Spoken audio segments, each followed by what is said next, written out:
મહત્વપૂર્ણ સમાચાર મળી રહ્યા છે અરવલ્લીથી। અરવલ્લી જિલ્લામાં 7 પ્રાથમિક શાળાઓમાં 10ની ઓછી વિદ્યાર્થીઓ ધરાવતી સંખ્યાને લઈને શાળા બંધ કરવાનો જિલ્લા શિક્ષણ સમિતિનો મહત્વનો નિર્ણય લેવામાં આવ્યો છે। જ્યારે 2 શાળામાં મુનશીવાડા પ્રાથમિક શાળામાં પહેલી 5 ધોરણ અને હમીરપુરા ધોરણ 6 અને 7 બંધ કરાયું છે। ત્યારે અરવલ્લી જિલ્લાની 9 પ્રાથમિક શાળાઓને તાળા મારવાની પરિસ્થિતિ સર્જાઈ છે। મોડાસા તાલુકાની 3 શાળાઓમાં સાકરિયા કંપા, કરશનપુરા કંપા અને મુનશીવાડામાં ધોરણ 1 થી 5 વર્ગ બંધ, જ્યારે બાયડ તાલુકાના બાદરપુરા, વટવટિયા શાળા બંધના આદેશ કરાયા છે।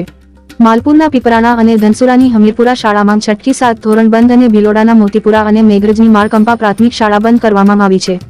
બંધ થતી શાળાઓના વિદ્યાર્થીઓને નજીકની શાળામાં પ્રવેશ આપવામાં આવશે, જ્યારે બંધ થતી શાળાના શિક્ષકોને જે શાળામાં એક જ શિક્ષક હોય અથવા જે શાળામાં શિક્ષકની ઘટ હોય તેવી શાળાઓમાં આદેશ કરાશે। જો કે આવા ફાજલ પડનાર શિક્ષકોએ વધઘટ બદલી કેમ્પમાં શાળા પસંદગી કરવાની રહેશે। ત્યારે અરવલ્લી જિલ્લામાં પ્રાથમિક શિક્ષણ વિભાગની જુદી જુદી જોગવાઈઓના અમલના ભાગરૂપે જિલ્લા શિક્ષણ સમિતિએ 10ની ઓછી વિદ્યાર્થીઓ ધરાવતી 9 શાળાઓ બંધ કરવાનો મહત્વનો નિર્ણય લેવામાં આવ્યો છે। વૈભવ રાઠોડ, અરવલ્લી ન્યૂઝ, મોડાસા। શિક્ષણ વિભાગના 26/10/2020ના ઠરાવ અને તાલુકા પ્રાથમિક શિક્ષણાધિકારીશ્રીઓ પાસેથી પ્રાપ્ત થયેલ માહિતી અનુસાર ગત રોજ અરવલ્લી જિલ્લાની 7 શાળાઓ બંધ કરવાનો નિર્ણય શિક્ષણ સમિતિમાં લેવાયો હતો। ગઈકાલે એનો પત્ર કર્યો છે અને 2 શાળાઓ છે એમાં એકનું 1 થી 5 બંધ કર્યું છે અને એક શાળાનું 6 થી 7 બંધ કર્યું।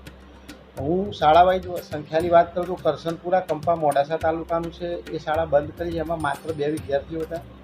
સાકરિયા કંપાની અંદર 3 વિદ્યાર્થી હતા। મુનશીવાડાની અંદર પ્રાથમિક વિભાગમાં 1 થી 5માં માત્ર 1 બાળક હતું।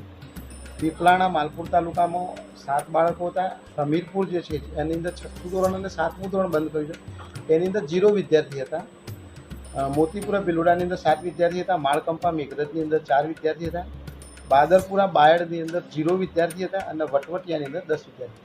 એટલે 10 અથવા તો 10 કરતાં ઓછી સંખ્યા ધરાવતા હોય એવો સમિતિમાં નિર્ણય લેવાયો હતો કે 10 અથવા 10 કરતાં ઓછી સંખ્યા ધરાવતા હોય એવી શાળાઓ બંધ કરવી, કારણ કે ત્યાં આ દરેક શાળાની અંદર 2 શિક્ષકો પ્રાથમિક વિભાગમાં કામ કરતા હતા, તો બીજી જગ્યાએ એમને મૂકી શકાય। હાલ આ તમામ વિદ્યાર્થીઓ જે છે એમને તાલુકા પ્રાથમિક શિક્ષણાધિકારીને જે શાળા બંધ થઈ છે આચાર્યશ્રીઓને સૂચના આપી અને એમનું ટ્રાન્સપોર્ટેશન થાય અને નજીકની શાળામાં। એક વાત બીજી કહું કે પ્રાથમિક શાળાના જે 1.5 કિલોમીટરથી એક પણ શાળા એવી નથી કે જ્યાં બાળકને અમે દૂર મોકલી છે 1.5 કિલોમીટર કરતાં, એટલે 1.5 કિલોમીટરની અંદર જ બાળકનું ટ્રાન્સપોર્ટેશન થઈ જશે। અને જે શિક્ષકો છે એમને હાલ પૂરતા અમે કામગીરી આપી છે અને કામગીરી પણ મોટાભાગે એવી શાળામાં આપી છે કે જે શાળાની અંદર એક શિક્ષકવાળી શાળા હતી, એ શાળાની અંદર કામગીરી આપી। ભવિષ્યમાં એમને નુકસાન ન જાય એ માટે જ્યારે કેમ્પ આવશે ત્યારે તેઓ પોતે કેમ્પની અંદર ઉપસ્થિત રહી અને પોતાનો લાભ મેળવી શકશે।